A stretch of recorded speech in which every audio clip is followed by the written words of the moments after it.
Hello, everyone. Thank you ever so much for joining us today.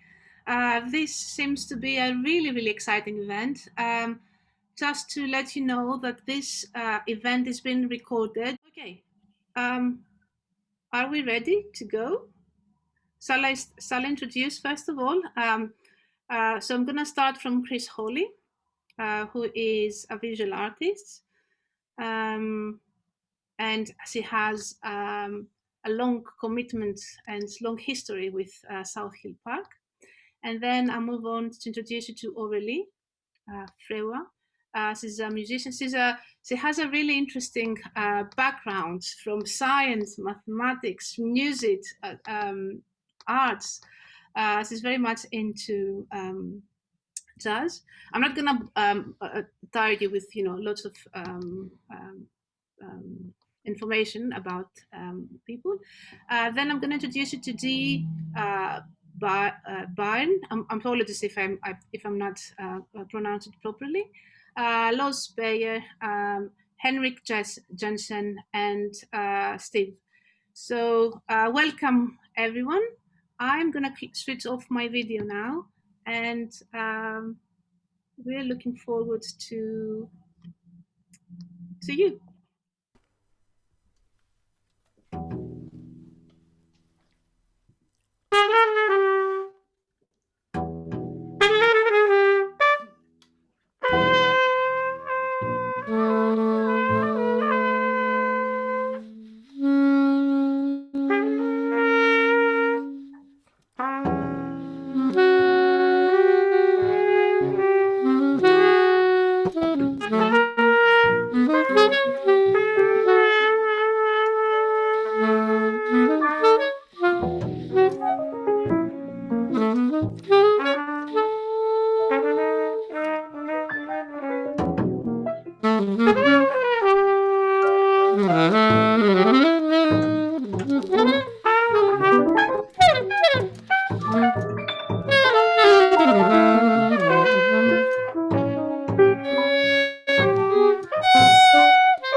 Wow.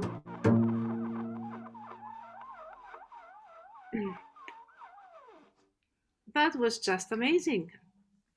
Thank you. Shall we invite everyone back, people that they would like to turn on the camera and join us, or if they prefer to stay behind the screen?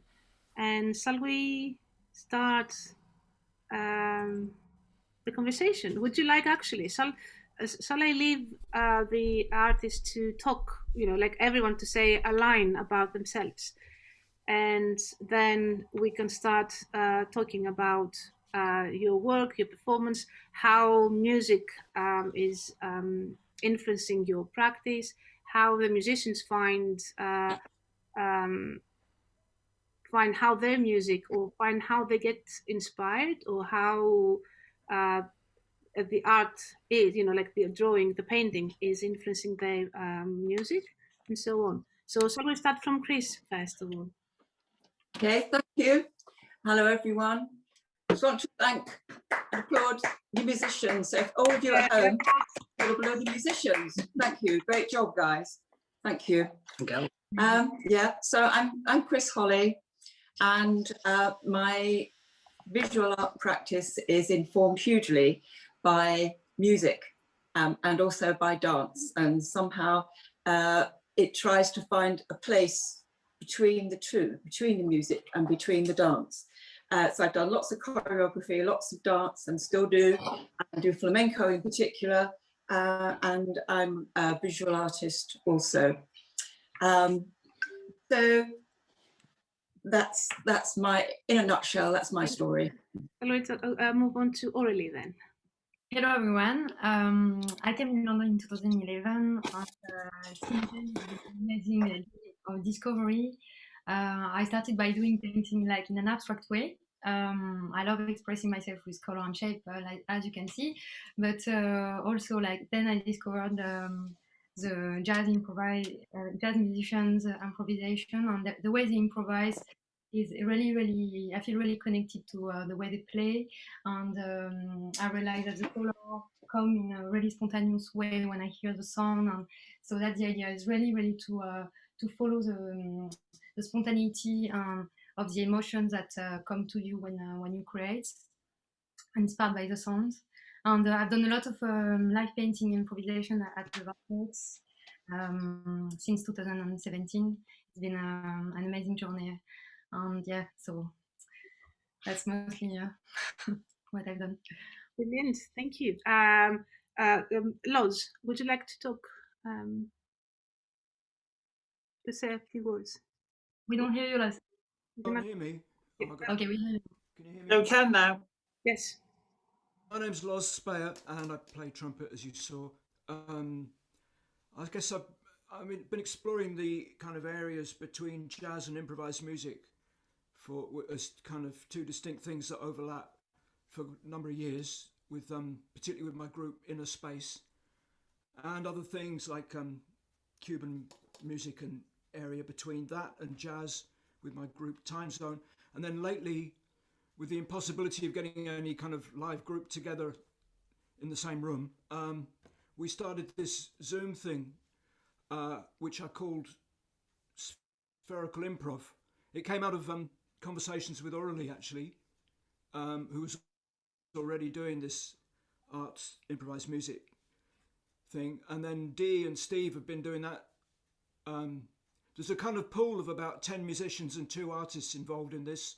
Since December, we've been doing it almost weekly, with always with one artist, and kind of, because you've got everything on the screen, you can kind of treat the art, and you can actually see the art very clearly as a musician while you play, and they can work off us, we can work off them to whatever degree we wish, or obviously each can evolve separately. So it's been very interesting, and we're producing, there's quite a lot of videos on Spherical Improv YouTube channel of this stuff, and then yeah.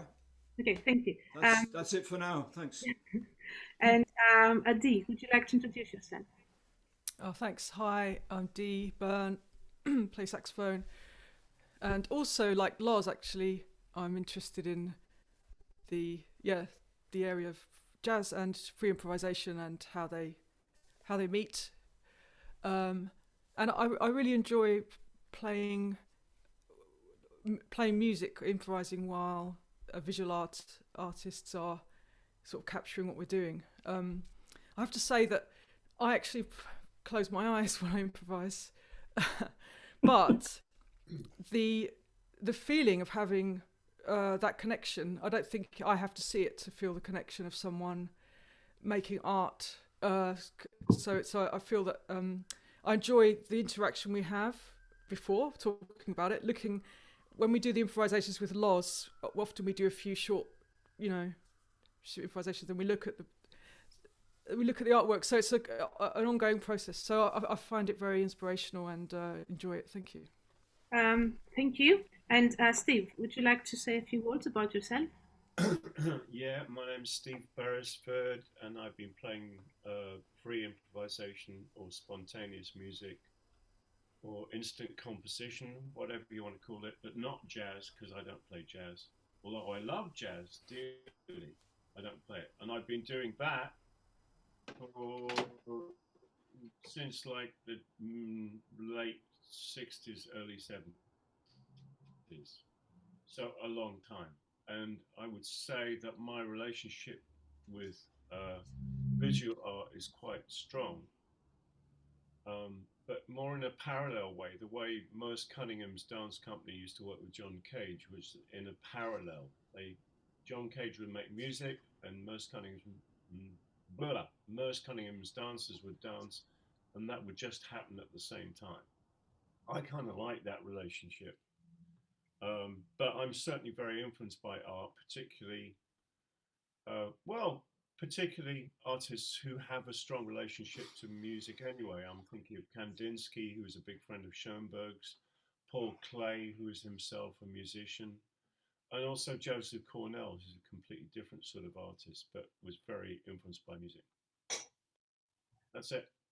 Thank you. Thank you. So, Henrik, would you like to say a few words about yourself? Yeah, hi everyone. I'm Henrik. I'm the bass player. I love being in part of anything spontaneous with the music as well, like improvising. I do a lot of jazz as well. And I met Aurélie about, I think 2 years ago. We did, she painted the cover for my most recent album. And we did that together at the Vortex, just the two of us kind of just put on a little concert downstairs, and Aurélie was painting while I was playing. And I think we probably painted for about, played and painted for about 2 hours without stopping. And it's kind of new to me, but it was an amazing experience to do with Aurélie. That way of connecting, you know, you're kind of in the same, doing two different kind of things, but also the same thing. You're there, you know, in spirit. Yeah. Yeah, I mean, that's brilliant. I mean, we have a question from the audience, from Michael, asking who or what is leading. So I think I would like to keep this question to ask you during the conversation. I would like to ask Chris and Aurélie first to tell me how this project came about. You know, we are in our third lockdown. It's really difficult not to be in the physical space. I find it so peculiar to be on Zoom and actually experiencing jazz, improvisational music, which you need to be in the room to feel it. However, somehow there was a connection, you know. It's changing, space is changing, taking different dimensions. And where did you meet? You know, how, because this is a really interesting project, very, very complex to bring it together. So shall I ask you first, Chris, and Aurélie to answer? Chris, you would like to start? Or? Okay. I think really I kicked it off around about last autumn during lockdown. And we're both members of an artist, not cooperative, but a mentoring group. And I could see the way that Aurélie was working and that she was working spontaneously to music. So I was looking to collaborate with another artist who had this same abiding interest in music as I did, and also in dance. And I could see that her preoccupations were the same, they were the same preoccupations, but that she was approaching it in a different way from the way I produce my art usually. So I approached her and said, hey, I'd like to do this arts fusion project. Are you interested? And of course, Aurélie being Aurélie said yes. And that's really the start of the story. So it's thanks to Lucia and Southwood Park that we're actually realizing that quite ambitious project that's now started. And yeah, so really we had to get our heads together, across Zoom and across email to do this whole thing, and we've actually met in the flesh once. Yeah, so it's been amazing actually to receive the email of Chris a few months ago when she told me about the project. And actually, because I run an event called Resonance at the Vortex, we started it there. And the idea is to really create interaction between poetry as well, music, painting, and dance. So all these 4 art forms are interacting and dialoguing together during the performance. So it's really powerful events on. That we do on. So yeah, so actually Chris I think saw this collaboration I was doing with the Vortex and was intrigued, and so I was really excited to take part and start this project with Chris, because she has another approach. She works maybe a bit more with classical music, and for me it's been a great discovery to see how another artist interpret the music and how they expressed, how they make the music visual. Because that's the idea, is when we paint, it's about making the music visual, and the music make the painting audible at the same time. That's the magic that is created. Yeah. I mean, one of the other questions that I wanted to ask all of you actually is, what do you think is the relationship between painting and music? I mean, Steve, mentioned about the experimentations of Mercy Cunningham and Paul Klee and John Cage, and actually all these, and Kandinsky, and all these people, they have worked, and we have a brilliant literature about their point of view. But what is your view on that relation? And that is where I would like to ask, and if you can answer Michael's question, what do you think is leading? Is it the music, is the sound, or the visual, or is both in the acting? Chris, I want to find well, I know a million answers are going through my head, and one is that I guess it partly depends on who's expressing it, and whether it's a visual artist or whether it's a musician. But in my mind, they're both up there. They're both equal, and I don't think you can divide them. They are different sides of that same expressive coin. Speaking personally for myself, and even as a visual artist, I feel that actually nothing packs the emotional punch that music does. That's speaking for myself. Steve or Loz? Well, yeah, you mentioned Cage. Cage was a fantastic painter, actually. Yeah. And he had a very strong relationship to Rauschenberg, for instance. But I don't think, to come back to the leader thing, I think that's the world of whiplash and sort of completely fallacious ideas about how music works, that you're taught in some kind of authoritarian situation. I don't think leaders are particularly interesting, and I don't think they really work in music. I think what works in music is democracy and cooperation, and I think that's probably the same with most arts. Yeah. Thank you. Henrik? I mean, what is, I think the question was like, I mean, it's really difficult where you get your inspiration from. Is it from the visual or the sound, or from both? That's a different thing. Yeah. I mean, we could talk, I'm sure everybody could talk all day about. Yeah. But I'd have an enormous list of inspirations. That doesn't mean they're leading me, but it certainly means that I'm taking things from them. Yeah. I think there is always something that trigger when we do the performance. There is maybe the painter started with a specific color and that inspires the song, but then just a few seconds after the painting, the music start to influence the painting and then become equal dialogue. And I really think both are independently amazing art form, and they have their own life, but when they are brought together, it's a bit like a sublimation. That is so if I can just come in there on that point. But I am new to this way of working, and you're quite right that I get an emotional connection in my usual practice, art practice, to music, to a piece of music, a composer.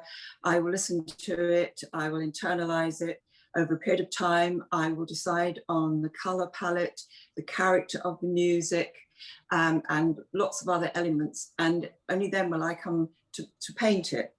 And that's fine, that's one way of doing it. But with this, you know, it's really seat of the pants stuff, and you're having to make very quick, instinctive decisions. And so what happened today was, for me, a light bulb moment, because suddenly I felt I was part of a very equal performance. So I could hear the musicians playing, and then I was finding that I was actually trying to in some way influence them back.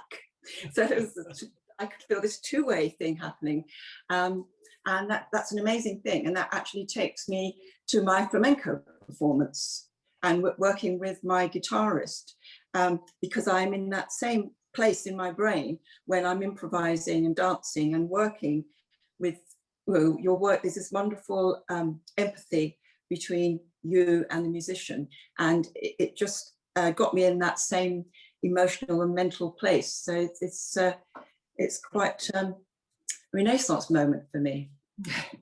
No, it's really exciting to see to feel that the musician respond as well. I mean, Yes. Respond to the visual unconsciously sometimes, often unconsciously, and it's integrating into their music, our visuals. We have a raised hand. Shall we ask people to join us in the conversation? Shall we ask Michael to Michael? I cannot. I'm sorry. I cannot pronounce the last name. Don't worry, it's okay. It's fine. Sorry, I think my question wasn't clear because I think I was using my mobile, so I was trying to press return to get a new line, but it kept on submitting it. Oh, no problem. Yeah. So sorry about that. So I gave up in the end. Thank you for putting this together. This is very interesting. And what I was trying to ask is, I was enjoying the jazz, and I know it was improvisation. I was also enjoying the art, and I know that is also improvisation in real time. Now, normally what happens is, for a musician, they can look at an art piece or painting and they get influence. It influences the music and the way they play. Also, the artist can listen to a piece of music and get inspiration on how they paint. But today, I'm seeing both live and happening in real time. And I'm just wondering, with the jazz or the music playing, are you looking at the art and playing according to what you're seeing? Or is the artist looking or listening to the music and painting to that music? Because I think Dee said she had her eyes closed when she's improvising, which is interesting. That means she's not seeing the art. Can I say something here?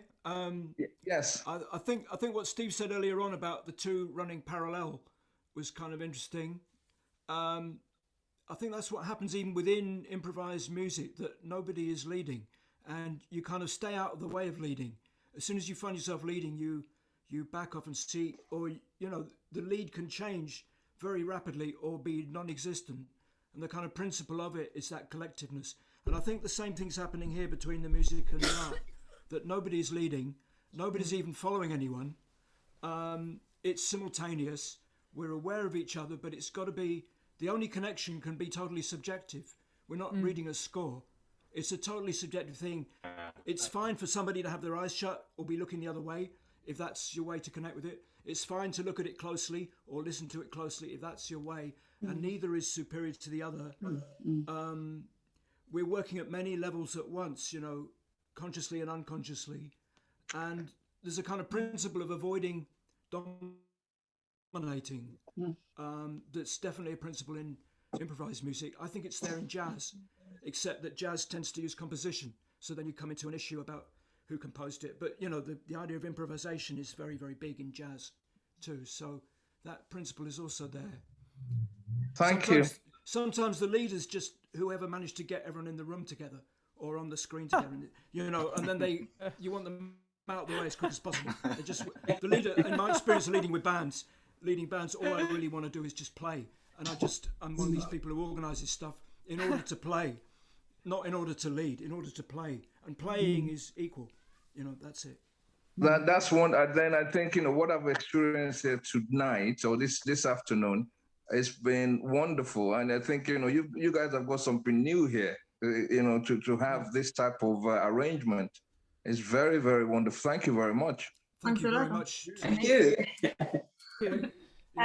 We've got another question from Craig, who asks, on Zoom, the music has been recorded, but in an in-person performance, the improvised music is ephemeral.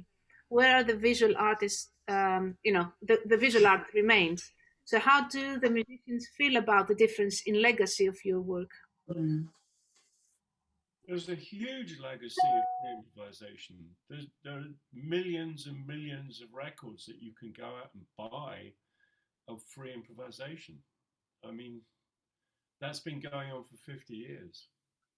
I think it's a good point though, because music plays and it's gone and it's in the air, and that's a wonderful thing about music. Yeah. I mean, ironically, this is what Eric Dolphy says at the end of Last Date, which was the last studio recording Eric Dolphy made before he tragically died.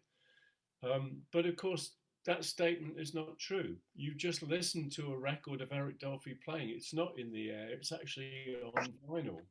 And yeah, definitely. I mean, I think the feeling is ephemeral because it's not tangible when you play music. But as you know, it's great to be able to listen to it after on an album on vinyl. Definitely, it's really cool. I mean, I guess if I could say so, I think maybe Craig means if we did play and it wasn't recorded, just say he's possibly talk about this one moment that where the result of it was that music, there's nothing you can touch tangible about it, whereas there is a piece of art. And I guess that is true. If the music isn't recorded, then all you have is the sound that's made in the moment, and also the energy that's created by that music, and that remains that remains in the room afterwards and in everyone's kind of consciousness. And there is one other huge difference between painting spontaneously and playing music spontaneously, which is that a painter can go back if they didn't like the red dot in the yes. they can get rid of it. Flat I just played, I can do nothing about that whatsoever. You can still remove it from a recording, though. If you remove it. But the recording is kind of secondary. I think, in essence, it's right that the painting stays on the canvas and the music is gone in the air. Yeah. And then if you choose to take a photo of the painting or record the music, you've got a recording. But yeah, it is different. I kind of feel when we're improvising, sometimes the painting, because it's going to stay, it gives us something.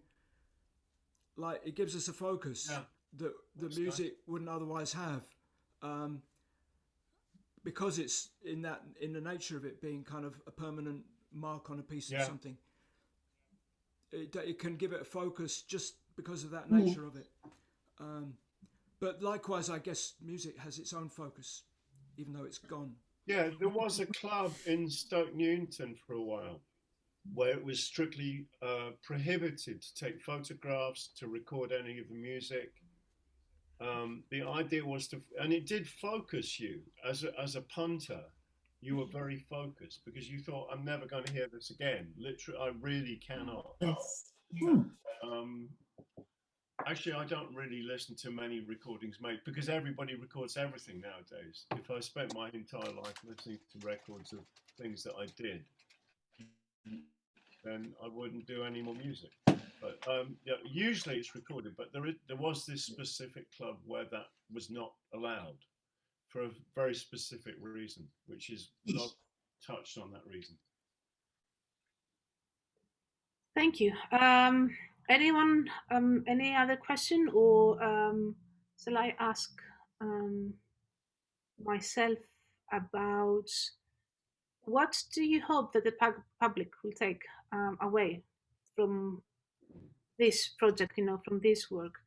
I mean, for me, I find it fascinating. I mean, first of all, I find it fascinating that we're doing that on Zoom, and I keep repeating it because we have a lag in visual as well as in sound. You know, it's and I think we've touched with Loz when we had the rehearsal last week, and we said that even if you try to start at the same time, everyone will listen to the music or they will see something a few seconds later. So it's not always a real time. So even if we're real time, it's not as if you are in the physical space. It's really, anyway, I find these things fascinating. But it's a really interesting way for people to see visual arts, I think, differently, and also to listen to music differently somehow. They give new perception, I think. What we would like is hopefully to inspire people to follow their intuition and to let their imagination lead them into new direction and journeys, and to show how, you know, the magic of improvisation and the fact that you know, it can create a lot of surprise. And I want just to say something about the previous question was about synesthesia, and that's really important, the concept that also Kandinsky was talking quite a lot about it, and the link, you know, a direct link between a color and a sound, and some people are feeling this directly, and it's really beautiful. And so of course a painting can be like a visual score as well for the musician. But yeah, the synesthesia approach is very strong. But hopefully, yeah, it's about freedom. We want to make people feel free about. I think I'd like people to have a sense that the arts aren't compartmentalized, and that they all overlap and are all, as I said before, you know, another side of the same coin, and they all influence each other. So that maybe people will start to listen to paintings and start to hear paintings and view music and see images.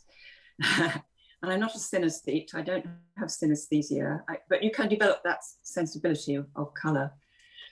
I think it's about emotions, you know, like yes. Yeah. So we have another question from Julia, if we're going to have another performance. Yes, we're going to have actually today 10 more minutes at the end, and also we're going to have a real performance when South Hill Park, not real, I mean physical performance when South Hill Park is open later in the year. Michael would like to ask something more. Please, Michael. Thank you. I mean, this is wonderful. So my question is, where post-COVID, we're going to hopefully go back to some normality. Where do you see this going? What is next for this type of performance? And also, do you think you're likely to bring something like dance as well in, or other forms of art into something like this? Yeah. May I answer? Sorry. So the project is, we started this project now online as we're still in lockdown. But so today there's the visual work, some of the paintings of Aurélie and Chris are in a virtual exhibition, let's say, but the actual project will take place next year. So we're going to have a physical exhibition next year in South Hill Park. Hopefully we're not going to have, COVID will be long forgotten. We will have poetry, dance, because Feeling the Beat is all about all the arts coming together. It's not just painting, music, it's everything, you know, the way we express ourselves through all the art forms, theater. I mean, Chris' work, I think, and Aurelie, but Chris particularly, is very much influenced by opera. So opera is like, you know, it's a theatrical, let's say, it takes everything in consideration, like architecture, poetry, fashion, color. I mean, you cannot stop, like, you know, talking about all the different art forms in there. And this is what we're hoping to host. Also, we're in the process of organizing a performance workshop in June, but we haven't made any firm plans yet because we're still waiting to see, you know, what the details. Yeah. more details. Painting workshops, guys, coming up. Music painting workshops. Poetry as well as do we have anyone else? Yes, Jane. Jane, please. Would you like to unmute yourself? Unmute. Can you hear me? Yes. Yes. Well, I think it was. I've been thinking about Michael's original question about which was leading, and I think it was interpreted on a sort of personal level, whereas I thought it was conceptual. You know, the music or the art. And for me, as a musician, you don't have to lead, but this was all about responding. And if it had been one musician and one artist, I could imagine a flow between them. But if I was a musician in a group, I'd be responding to the other musicians, I think. I just wondered how many of the musicians were actually responding to the art more than to each other, or at all to each other, those sort of questions. Would any of the musicians like to comment on that? Yeah, it was definitely. I mean, definitely.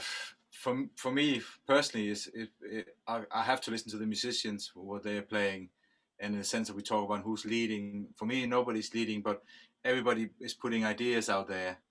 Responding, exactly, for you to get inspired by. Yeah, that's the way I hear it. So if you're responding to, I can't remember how many of you, 5 of you are there, musicians? Is it 5? 4. So you're already responding to 3 other sounds. Were you looking at the art and responding to that as well? Sometimes, yeah, but I think my main focus was a bit like was the musicians, you know. So in a way, that says to me that the music was leading. Not necessarily, because you're not just responding. If everyone was just responding, it wouldn't go anywhere. You put something out there sometimes, and that might have come from the art. You might look at the art and think, right, I'm going to make a statement here and see how the others respond. If everyone just responds all the time, it's a balance of, to interplay. You've got to sometimes put something out there or do something different that's not just responding to what you hear. That's what I was specifically asking, though. It's a complex. How much the musicians were actually responding to the art. You can't say it's parallel. It's going on all at once. It's very linked to the subconscious. So sometimes we don't really realize what is happening, and it's just we let ourselves lead by the flow. We don't. It can be. Yeah, it's tricky to know. Sometimes the more conscious connection. I mean, you're right. We're having to deal with the sound as a musician, so that's on the more conscious level. Yeah. Sometimes it takes time to realise. We've only played for 10 minutes as a group. I've never played with 2 artists at once before, in this kind of way. We've always done it with 1 artist. So there's a whole lot of things going on. It might take us an hour to work out the answer to your question, an hour of playing. Or a day. Or a day or a week, but it's a complex interrelationship and you can't define it in words. That's what I'm suggesting, yeah. Yeah, you can't define it. You can't quantify it. Yeah, and I think that this was the purpose of this actual event, to kick off this sort of conversation, and to see how, because I mean, it's different to experiencing it here in our virtual room, and different when we're going to experiencing that in a physical space, and see all the different interactions. We still have a bit more time for one more question. Craig asks, is the choice of color used on the canvas a conscious decision based on the music or subconscious? That's a very good question. I think because you haven't in this situation, you haven't got time to make considered. Yes, I think it sounds pink to me, or something like that. So you are making decisions, but it's almost, I found it was kind of subconscious decisions about the colours I'm going to use, and obviously it's based on the choice I've got here. But the kind of music that's being played actually has so many colours too, that I think it comes down to artistic license.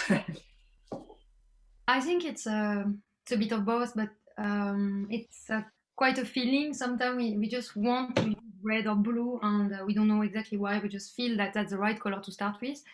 And then after, during the journey of the music performance, I think it's more the subconscious that decide, we feel also it's about experimentation, because I think like for the moment I'm using mostly acrylic paint, but after I want to use more oil and then ink and a bit of paper collage, experiment with different materials.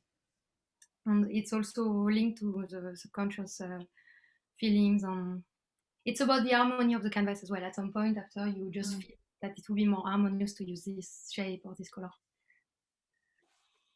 Thank you. We have time for one last question, anyone, or shall we move to the performance? I just wanted to add on that when we had the rehearsal, Aurélie has left the microphone on. So Loz was responding to the sounds of the pastel at the time. So it was a really interesting thing, because all these were responding to Loz trying to figure out the sounds and all the technicalities, and Loz was responding to the sound of the actual painting, and it was a really interesting explanation there. Yeah. Anyway, thank you. Are we? Please, shall I ask everyone to switch off their cameras to enjoy another 10 minutes of performance? And I don't know. Aurélie, are we resolving these, or are we starting something new? I think I want to refine a bit this one, and then yes, I may start something new that may be unfinished, but at least it will be ongoing. Okay. You as well? I'll continue to resolve. Yes. Okay.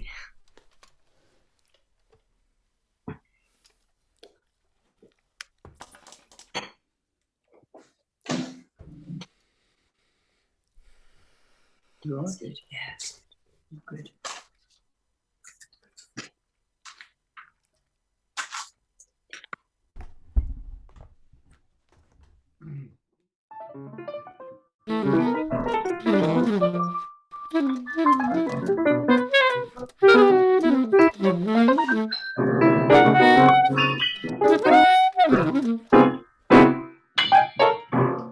Sounds pretty good. Balance. Can you listen?